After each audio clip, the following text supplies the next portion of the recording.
하나님은 모세라고 하는 그 사람에게 바로 왕에게 나아갈 만한 여러 가지 모양새들을 다 갖춰주셨습니다.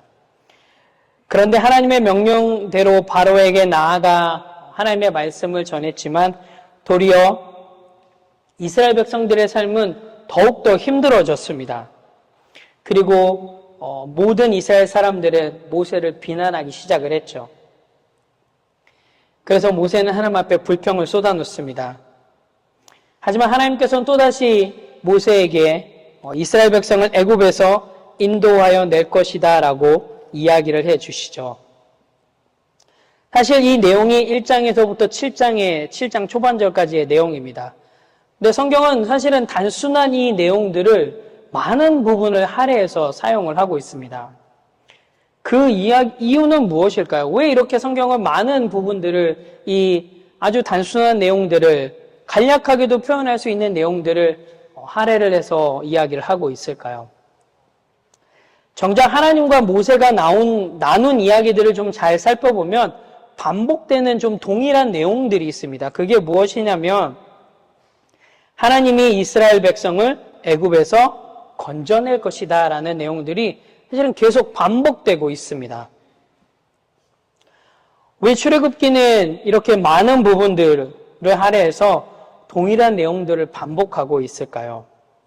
여러분, 그 이유가 너무 단순합니다. 그 반복의 이유는 무엇일까요? 아이들에게 반복적으로 가르치는 이유는 뭘까요? 중요한 것도 있겠죠. 그것보다 더한 건 못 알아들으니까 계속 반복적으로 이야기를 합니다. 결국에 이유가 동일합니다. 하나님께서 모세에게 반복적으로 이 이야기를 하신 이유는, 성경에서 이야기를 계속하고 있는 이유는 모세가 하나님의 말씀을 알아듣지 못하기 때문입니다. 그리고 더 나아가서는 하나님의 말씀에 동의하지 못하기 때문입니다. 그래서 앞으로 살펴보게 될 이 10가지의 기적도 사실은 동일한 의미에서 반복되고 있는 겁니다. 이거는 누가 못 알아듣기 때문에 10번을 반복할까요? 네, 바로가 하나님의 말씀을 못 알아듣기 때문에, 하나님의 말씀에 동의하지 못하기 때문에 반복하고 있는 것입니다. 7장 10절 말씀을 함께 보도록 하겠습니다. 함께 읽겠습니다. 시작. 모세와 아론이 바로에게 가서 여호와께서 명령하신 대로 행하여 아론이 바로와 그의 신하 앞에 지팡이를 던지니 뱀이 된지라. 아멘. 서두에 보면 모세와 아론이 바로에게 가서라고 기록하고 있습니다. 사실 모세와 아론이 바로에게 간 건 이 7장 10절에 나온 게 처음이 아닙니다. 이건 두 번째고요. 첫 번째로는 5장 1절에 보면 바로와 아론이 바로 왕을 찾아갑니다. 사실 그때는 모세와 아론 모두 체면을 구기고 쫓겨납니다. 그래서 5장에 보면 모세는 좌절하고 낙담한 심정으로 하나님 앞에 찾아가서 하나님 앞에 불평, 불만을 쏟아놓습니다. 그 불평, 불만을 들은 하나님은 6장과 7장 초반절을 통해서 하나님의 모세를 향한 그 하나님의 말씀을 쭉 풀어서 설명을 해 주시죠. 그리고 나서 오늘 7장 10절에 모세와 아론이 다시 바로 왕을 찾아갑니다. 그런데 이 첫 번째와 두 번째에는 큰 차이가 있습니다. 사실 첫 번째 망신당하고 쫓겨났는데 두 번째 다시 가고 싶었을까요? 사실 첫 번째 망신당하고 쫓겨나면 두 번째 그렇게 내키지 않습니다. 그런데 모세가 바로를 찾아갑니다. 무언가 달라졌으니까 찾아갔겠죠. 그렇다면 무엇이 달라졌을까요? 모세가 무엇이 달라졌기에 그렇게 첫 번째 쫓겨났음에도 불구하고 다시 바로를 찾아갔을까요?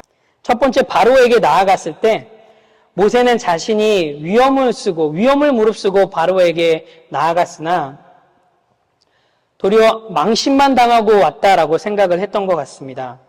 그래서 왜 하나님께 자기를 보내놓고는 아무 일도 하지 않았냐라고 불평불만을 쏟아놓았던 것이죠. 그런데 사실 이것은 모세 혼자만의 착각이었습니다. 성경 어디에를 봐도 하나님께서는 모세를 보내시면서 단 한 번도 야, 모세야, 네가 정말 이번에 한 번만 가주면 내가 이스라엘 백성들을 데리고 나올 수 있도록 내가 바로를 잘 타일러 볼게 라고 이야기하신 적 없습니다. 도리어 하나님은 정반대로 모세에게 이렇게 이야기를 하셨습니다. 우리 3장 19절에서 20절 말씀을 같이 읽어보도록 하겠습니다. 시작. 내가 하노니 강한 손으로 치기 전에는 애굽 왕이 너희가 가도록 허락하지 아니하다가 내가 내 손을 들어 애굽 중에 여러 가지 이적으로 그 나라를 친 후에야 그가 너희를 보내리라. 아멘. 사실 하나님께서는 모세에게 이미 무슨 일이 일어날지 정확하게 말씀해 주셨어요. 한번 6장 1절 말씀을 한 번 더 보도록 하겠습니다. 시작. 여호와께서 모세에게 이르시되 이제 내가 바로에게 하는 일을 내가 보리라. 강한 손으로 말미암아 바로가 그들을 보내리라. 강한 손으로 말미암아 바로가 그들을 그의 땅에서 쫓아내리라. 모세가 바로를 찾아가서 이야기했을 때 바로가 이스라엘 백성들을 보내지 않은 건 하나님의 계획이 실패한 것이 아닙니다. 도리어 모든 일이 하나님의 계획대로 척척척 진행되고 있었던 것입니다. 자, 하나님의 계획이 이렇게 척척척 진행되고 있었다라는 것을 봤을 때 여러분 첫 번째와 두 번째 바로를 찾아간 첫 번째 모세와 두 번째 모세의 차이점을 여러분 혹시 찾으셨나요? 이 둘의 차이점을 혹시 찾으셨나요? 차이점은 너무 단순합니다. 간단합니다. 모세가 이거를 깨달았습니다. 아, 실패가 아니구나. 모든 것이 하나님이 계획하신 대로 척척척 진행되고 있구나. 첫 번째와 두 번째 사이에 모세는 이것을 깨달았습니다. 하나님의 계획이 실패한 게 아니라 그건 내 생각이었고 하나님의 계획은 실패된 적이 없고 하나님의 계획은 그 계획대로 척척척 진행되고 있구나라는 것을 깨달았습니다. 사랑하는 성도 여러분, 사실 우리는 하나님의 의도를 모를 때 하나님의 일하심을 오해할 때가 참 많습니다. 한번 우리 뉴라이프가 걸어온 시간들을 한번 살펴보십시오. 그 시간들과 사건들을 돌아보면 때로 우리는 뉴라이프를 향한 그 하나님의 의도와 목적을 몰라서 불평불만할 때가 많았고요. 그리고 서로가 서로에게 가시돋는 말을 할 때가 참 많았던 것 같습니다. 하나님의 계획도 모르니까 하나님의 일하시는 방법들도 몰라서 계속 오해하니까 불평불만, 교회에 불평불만, 또 내 옆에 있는 사람들에게 불평불만. 그런데 하나님의 뉴라이프를 향한 하나님의 계획은 그 놀라운 하나님의 계획은 척척척 진행되고 있었습니다. 여러분 이제 보이시나요? 하나님의 그 계획들이 척척척 진행되고 있다라는 거. 하나님의 뉴라이프를 향한 어떤 계획을 지금 진행하고 계시는지 여러분 지금 느껴지시나요? 느껴지시나요? 안 느껴지시면 안 되는데 느껴지시나요? 하나님은 우리 뉴라이프를 향한 계획들을 지금도 진행하고 계십니다. 누구의 방법대로? 하나님의 방법대로. 우리의 방법대로가 아니라. 우리의 방법대로였으면 진작에 뉴라이프는 문 닫고 없어져야지 됩니다. 하지만 하나님의 방법대로 지금까지 진행하고 계십니다. 성경에서 하나님의 일하심을 가장 오해하는 대표적인 사건이 있는데요. 그게 뭐냐면 예수님의 십자가 사건입니다. 사실 예수님이 이 땅에 오신 이유와 목적은 무엇인가요? 십자가에 죽기 위해서 오셨습니다. 우리의 죄를 대신해서. 그래서 예수님의 죽으심은 실패처럼 보일지 모를지언정 결코 실패가 아닙니다. 도리어 예수님의 죽으심은 성공입니다. 예수님은 하나님이 이 땅에 보내신 목적과 의도대로 그 사역들을 완성하셨습니다. 만약 예수님께서 잡히시지 않으셨거나 십자가에서 내려오셨다면 여러분 다행이 아니라 이거는 큰일입니다. 혹시 그 영화를 보신 적 있으신가요? 옛날에 나온 영화인데 The Last Temptation이라고 하는 영화를 보신 적 있으신가요? 그 영화에 보면 예수님이 십자가에 못 박히시는데 꿈을 꾸시는데 십자가에 못 박히셔요. 그런데 막 사람들이 내려오라고 막 하잖아요. 그때 어떻게 예수님께서 하시냐면 십자가에 내려오세요. 그래서 막달라 마리아랑 결혼을 하세요. 근데 나중에 그게 꿈이긴 했지만 만약에 예수님께서 그렇게 내려오셨다라면 그거는 정말로 큰 일입니다. 우리에게는 엄청난 일인 것입니다. 우리가 생각하고 있는 예수님의 삶이 고난과 역경의 삶을 살아가셨지만 도리어 그 예수님의 고난과 역경이라고 하는 그 시간들은 하나님의 계획을 이루어가고 있는 놀라운 여정이었다라는 것이죠. 이처럼 하나님의 의도와 목적을 알아야만 하나님이 행하시는 사건들을 우리는 이해할 수가 있습니다. 오늘 본문에 나와 있는 이 모세, 바로왕을 두 번째로 찾아가고 있는 이 모세는 하나님의 의도와 목적들을 알았기 때문에 달라진 것입니다. 모세가 이것을 깨달은 것입니다. 그래서 모세에게는 이것은 달라진 정도가 아닙니다. 모세에게는 완전히 이것은 터닝 포인트, 엄청난 변화인 것입니다. 모세의 변화는 단순히 이 보여지는 외형적인 변화가 아니고요. 그리고 모세의 변화는 모세의 능력이 변화된 것도 아닙니다. 뭔가 모세가 파워 있는 지팡이를 들게 된 게 아니고요. 모세에게 일어난 변화는 생각의 변화고 하나님에 대한 인식의 변화입니다. 그래서 모세에게 있어서 바로왕이 하나님의 말씀에 순종하냐 순종하지 않냐는 이제 큰 문제가 되지 않습니다. 이건 두 번째, 세 번째 문제입니다. 원래 모세는 하나님의 말씀이 이루어질 것이라고 생각하지 않았습니다. 모세는 하나님의 말씀을 잘 몰랐기에 하나님의 말씀을 들으려고 하지도 않았습니다. 그랬던 모세가 이제 하나님의 의도와 목적을 깨달으니까 이제 모든 일이 하나님의 말씀대로 이루어지고 있는 것을 보게 된 것입니다. 절대로 가지 않겠다 하던 자신이 바로에게 나아간 것, 바로왕이 이스라엘 백성들을 보내지 않고 있는 것, 그 모든 것이 하나님의 말씀대로 다 이루어졌습니다. 바로왕은 고사하고 이스라엘 백성, 이스라엘 장로 앞에 서는 것조차 두려워했던 자신이 그들 앞에 서 있는 모습, 그리고 장로들 앞에 하나님의 말씀을 전한 것, 자신은 입이 둔한 자라서 하나님의 말씀을 전할 수 없다라고 했을 때 형 아론을 불러 모세의 대변인이 되게 한 것 등 그의 삶 속에서 일어났던 모든 사건들은 하나님의 말씀대로 이루어졌다라는 것을 모세는 보게 되었습니다. 자신이 생각했을 때 절대로 이루어질 수 없었던 것들이 이루어지는 것을 경험되면서 모세는 하나님을 알게 되었고요. 하나님이 하시는 이 말씀들은 앞으로도 이루어질 것이다 라는 믿음이 생기게 된 것입니다. 사실 하나님은 종으로 써먹기 위해서 모세를 부르신 게 아니라 예전에도 계속 말씀했듯이 모세에게 하나님께서는 말씀하셨고요. 말씀만 하신 게 아니라 하나님은 모세를 설득하셨고요. 그리고 이적을 보여주는 과정을 통해서 모세로 하여금 하나님이 어떠한 분이신지 알게 하셨습니다. 그리고 하나님께서는 모세를 하나님의 사역자로 세우셨습니다. 그래서 성경은 이 모세의 변화된 태도를 이렇게 표현하고 있습니다. 우리 한번 7장 6절 말씀을 함께 보겠습니다. 함께 읽겠습니다. 시작.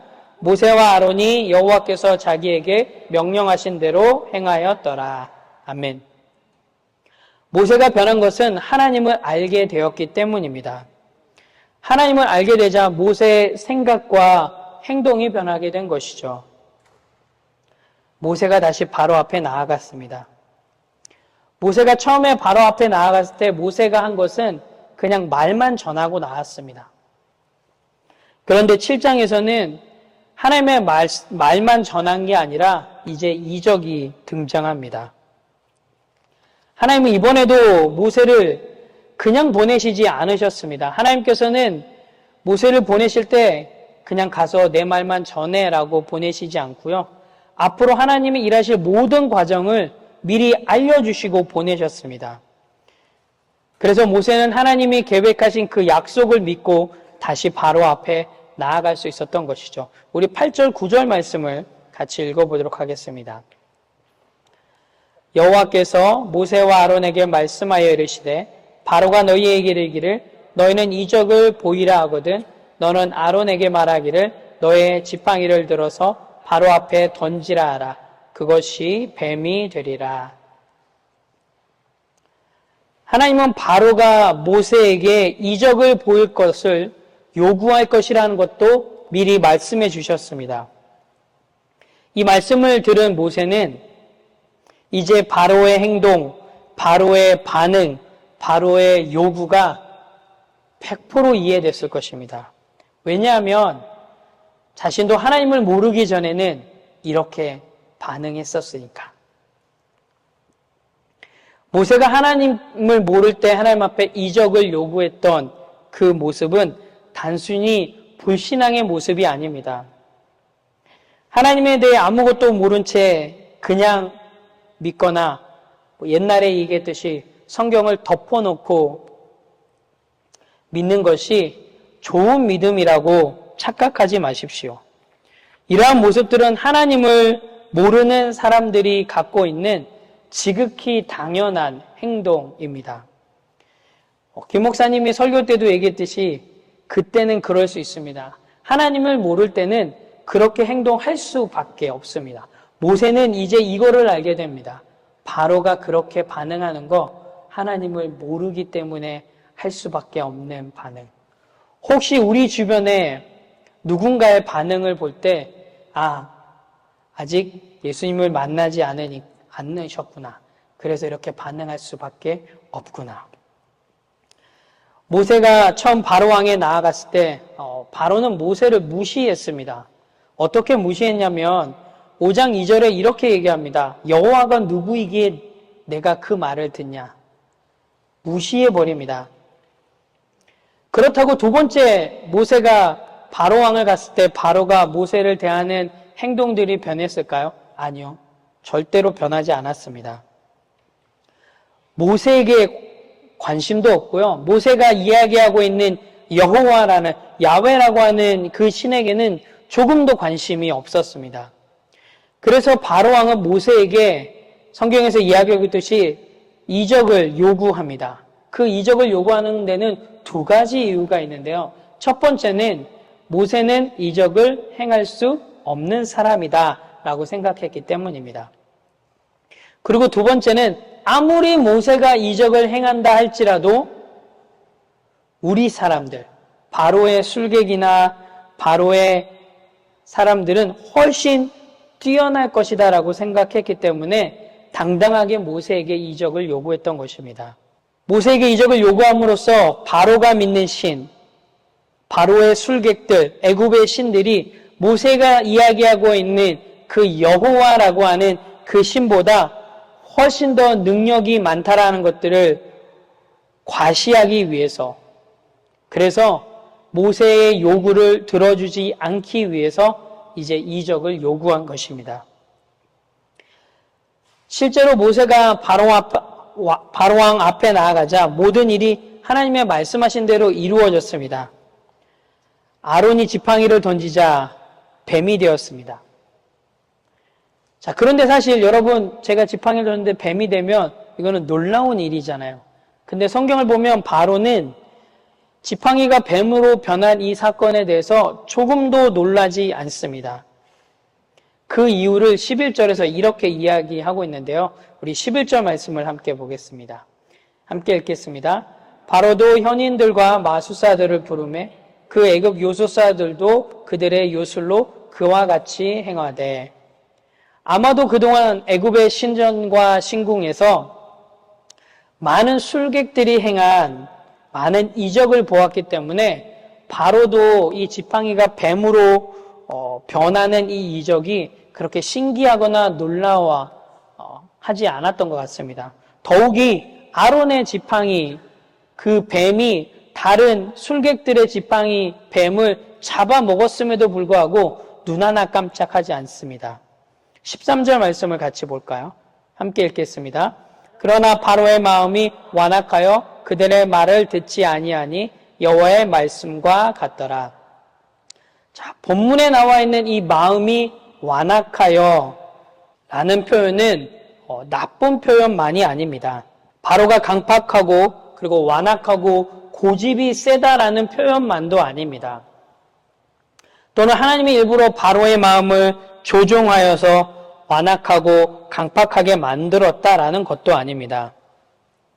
사실 출애굽기에 보면 이 바로의 마음이 완악하게 됐다, 완악했다라는 표현들이 자주 등장합니다. 바로의 마음이 완악하여라는 의미는 바로의 마음이 바뀌어야 하는 어떠한 상황도 발생하지 않았다라는 의미입니다. 바로의 마음이 바뀌어야 할 어떠한 상황도 발생하지 않았다라고 보아야 할 것입니다. 즉, 바로가 지금 현재 자신이 취하고 있는 행동, 그 행동 이외에 다른 행동을 하거나 다른 선택을 할 필요성을 지금 느끼지 못하고 있기 때문입니다. 바로는 자기가 알고 있는 대로, 자기가 할 수 있는 대로 지금 행하고 있는 것입니다. 바로처럼 자기가 알고 있는 대로 행동하고, 자기가 할 수 있는 대로 행동하고, 자기가 믿고 있는 대로 행동하는 사람들을 단순히 그냥 완악하고 강팍하다라고 이야기할 수만은 없습니다. 누군가에게 지금과 다른 행동을 해야지 된다라고 이야기를 할 때에는 다른 것이 있다라는 것들을 보여주어야 합니다. 이것보다 이게 더 낫다라는 것을 보여줘야지만 이렇게 행동을 할 수밖에 없습니다. 현재 이스라엘 백성들의 상황은 조금도 달라지지 않았습니다. 하나도 변화된 게 없습니다. 그런데 성경을 보면 아무것도 달라지지 않았다라고 기록하고 있지 않습니다. 성경은 도리어 여호와의 말씀과 같더라라고 기록하고 있습니다. 첫 번째 이적, 우리가 알고 있는 애굽의 10가지 그 이적, 첫 번째 이적이 행하고 나서도 여호와의 말씀과 같더라. 두 번째 이적이 행한 후 8장 15절을 봐도 여호와께서 말씀하신과 같더라라고 성경은 기록하고 있습니다. 이스라엘 백성들의 상황은 하나도 변화된 게 하나도 없는데 성경은 계속적으로 여호와의 말씀과 같더라라고 선언하고 있습니다. 이것은 무엇을 의미하고 있을까요? 왜 성경은 변화된 건 하나도 없는데 여호와의 말씀과 같더라라고 기록하고 있을까요? 성경은 우리에게 하나님을 이해하는, 하나님의 사건을 이해하는 우리의 이해의 방식이 바뀌어야 한다라는 것들을 여호와의 말씀과 같더라라는 표현을 통해서 이야기해 주고 있습니다. 사실 우리가 본문을 보면 오늘 특별히 이 10가지의 이적을 보게 되면 마치 하나님 vs 바로왕처럼 대결 구도로 보여지게 됩니다. 사실 이거는 하나님과 바로왕의 싸움, 대결이 아닙니다. 능력 대결이 아닙니다. 왜냐하면 하나님께서는 바로가 어떻게 나오실지 이미 알고 계셨기에 바로가 이적을 보이라고 모세에게 이야기했을 때 사실은 더 강한 거, 바로가 따라올 수도 없는 애굽의 술객들조차도 흉내낼 수 없는 것들을 하실 수 있음에도 불구하고 하나님께서는 애굽의 술객들이 흉내낼 수 있는 이적을 행하셨습니다. 사실 우리는 이 내용을 다 알기 때문에 어떠한 결과가 있을 거란 걸 알기 때문에 조마조마하지 않겠지만 내용을 모르고 있다면 도대체 누가 이길까? 누가 이길까? 궁금할 만한 내용입니다. 그런데 사실 이거는 궁금할 이유도 없습니다. 왜냐하면 이것들은 하나님과 바로왕의 능력 대결이 아니기 때문입니다. 여러분, 이기기 위한 싸움 방식과 상대방을 내 사람으로 만들기 위해 얻으려고 하는 싸움 방식은 조금 다른 것 같아요. 단순히 이기기 위한 싸움 방식은 그냥 가능한 한 빨리 한 방에 꺾어야 됩니다. 흔히 얘기하는 선빵을 먼저 날리면 됩니다. 물론 그렇다고 해서 바로 패배를 인정하지는 않습니다. 이런저런 핑계를 댑니다. 이번엔 운이 없었다. 내가 순간적으로 실수했다. 당일 몸 상태가 그리 좋지 않았다. 등의 핑계거리를 찾습니다. 그리고 질만한 시합이 아니었다고 해서 다음에 하면 충분히 이길 수 있을 것이라고 생각해서 아마 재대결을 요구할 것입니다. 그런데 싸움에서 상대방으로 하여금 나의 사람으로 만들려면 그냥 한 번 이겨서는 그렇게 되지 않습니다. 물론 압도적으로 이겨서 만들 수도 있겠죠. 하지만 대부분은 그렇게 되지 않습니다. 어떻게 하냐면 계속 이겨야 합니다. 실수로 졌다고 생각을 하면 다시 이기면 되고요. 운이 없어서 졌다고 생각해서 다시 도전하면 다시 이기면 되고요. 당일 내 컨디션이 좋지 않아서 졌다라고 생각하면 다시 이기면 되고요. 다시 도전하면 또 이기고, 도전할 때마다 이기고 하다 보면 더 이상 핑계거리, 변명거리가 없게 되면 내가 졌다라고 이야기를 하게 됩니다. 이 과정이 바로 하나님이 10가지 이적을 행하시고 있는 과정입니다. 하나님은 바로와 능력 대결을 하고 있지 않습니다. 하나님은 절대로 우리와 싸우지 않습니다. 우리는 싸움의 대상이 아닙니다. 하나님과 우리 인간은 싸움의 대상이 아니라요. 하나님께 우리 인간은 사랑의 대상입니다. 물론 하나님의 목적은 바로를 완전히 꺾어버리는 게 아닙니다. 하나님의 목적은 이 10가지 이적을 통해서 하나님이 행하시는 목적은 바로를 꺾어버리고 바로를 그 왕의 위치에서 나락으로 떨어뜨리는 것이 하나님의 목적이 아니라 하나님의 목적은 바로에게 하나님이 어떠한 분이신지 알리는 게 목적입니다. 그리고 더 나아가서는 하나님의 말씀에 순종하게 하는 게 하나님의 목적입니다. 이 10가지 이적에 대한 하나님의 의도는 바로로 하여금 하나님의 말씀에 전적으로 순종하고 인정하게 만드는 것이었습니다.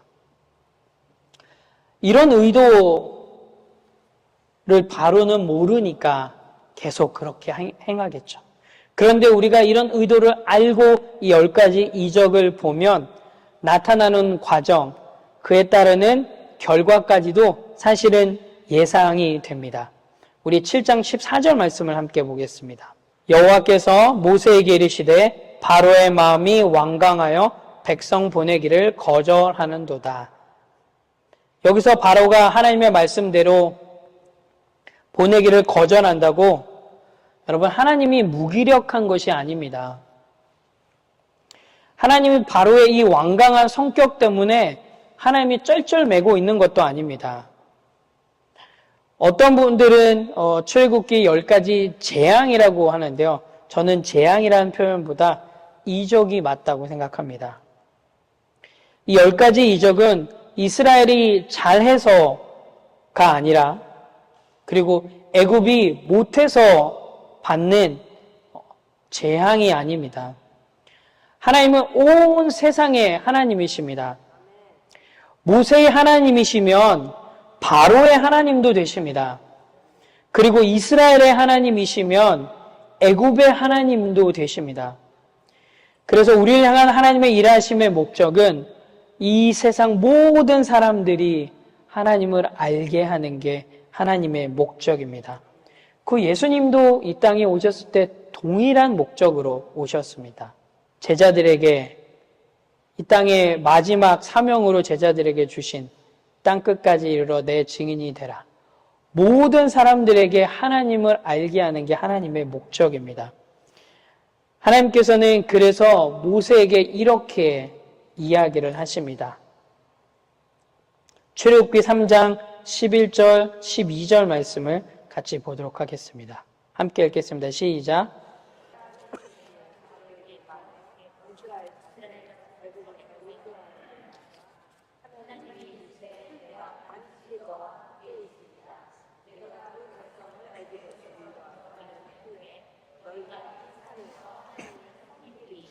이것이 내가 너를 보낸 증거니라. 하나님은 처음부터 모세에게 이스라엘 백성들을 애굽에서 나오게 하실 것임을 말씀하셨습니다. 그리고 이스라엘 백성들이 애굽에서 나와야 이것이 증거가 된다라고 말씀하셨습니다. 하나님은 모세에게만 이렇게 말씀하지 않으셨어요. 하나님은 또 이스라엘 백성들에게 이렇게 말씀하셨습니다. 출애굽기 6장 6절에서 7절 말씀을 같이 보겠습니다. 시작. 그러므로 이스라엘 자손에게 말하기를 나는 여호와라. 내가 애굽 사람의 무거운 짐 밑에서 너희를 빼내며 그들의 노역에서 너희를 건지며 편팔과 여러 큰 심판들로서 너희를 속량하여 너희를 내 백성으로 삼고 나는 너희의 하나님이 되리니 나는 애굽 사람의 무거운 짐 밑에서 너희를 빼낸 너희의 하나님 여호와인 줄 너희가 알지라. 아멘. 하나님은 처음부터 이스라엘 백성들에게 출애굽시키겠다라고 말씀하셨고 그때 비로소 이스라엘 백성들이 하나님을 여호와로 알게 될 것이다 라고 이야기를 하셨습니다. 하나님은 모세의 하나님, 이스라엘의 하나님도 되고요. 그래서 하나님께서는 애굽 사람들에게도 이렇게 이야기를 하십니다. 우리 7장 4절에서 5절 말씀을 같이 읽겠습니다. 시작. 바로가 너희의 말을 듣지 아니할 터인지 내가 내 손을 애굽에 이스라엘 자손을 그 땅에서 인도하여 낼지 내가 내 손을 애굽 위에 펴서 이스라엘 자손을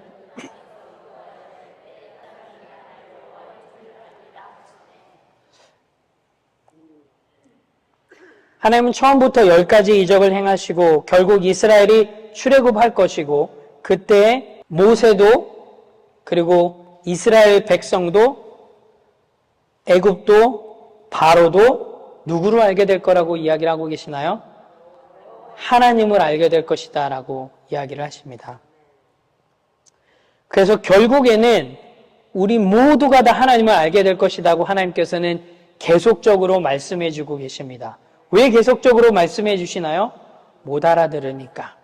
그래서 중간에 나오는 그 어떠한 사건, 실패처럼, 우리의 눈으로는 실패처럼 보일지 모르는 그 사건조차도 절대로 실패가 아닙니다. 왜냐하면 마지막에는 하나님의 그 말씀대로 다 이루어질 것이기 때문입니다. 성경에서 그렇게 이루어지고 여러분의 삶도 한번 보시기 바랍니다.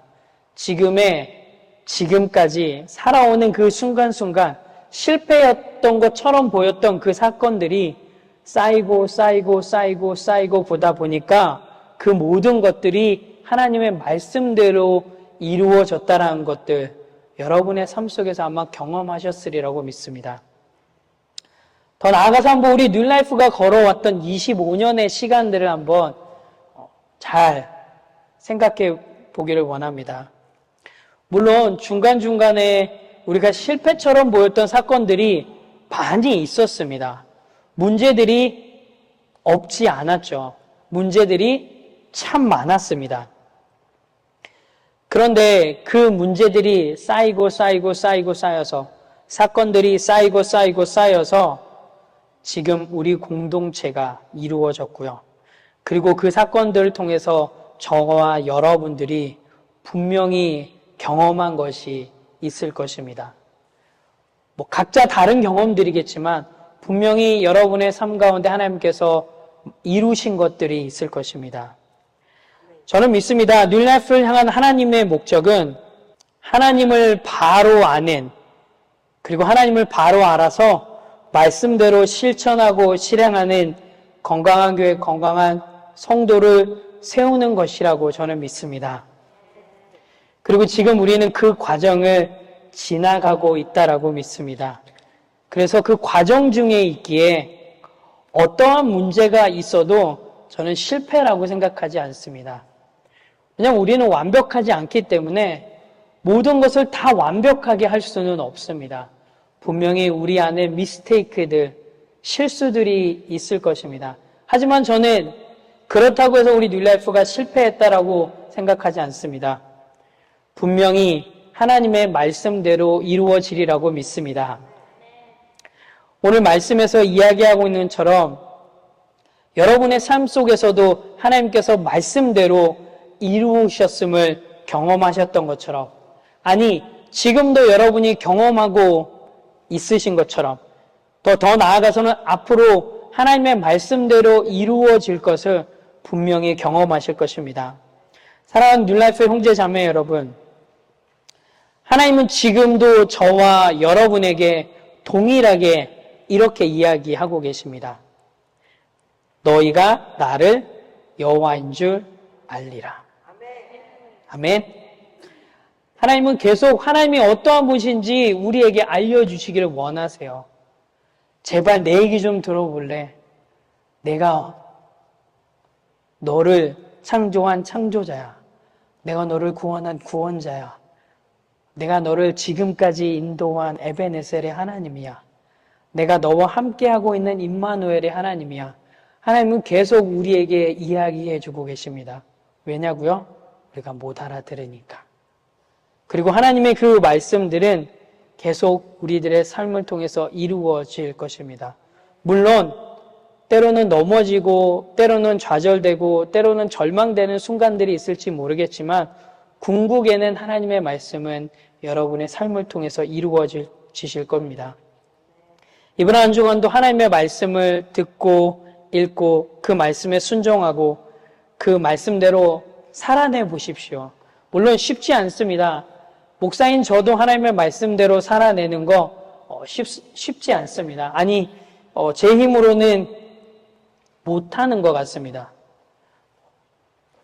그런데 살아내 보려고 하니까 하나님이 힘을 주시더라고요. 때로는 실패해도 다시 일어날 수 있는 힘을 주시더라고요. 여러분의 삶 속에서 그 하나님의 말씀이 이루어져서 여호와의 말씀과 같더라. 그리고 여러분의 삶을 통해서 여호와 하나님이 어떠한 분이신지, 우리가 믿는 하나님이 어떠한 분이신지 좀 증명해내시는 그런 귀한 한 주의 삶이 되시기를 예수님의 이름으로 축원합니다. 아멘. 기도하겠습니다.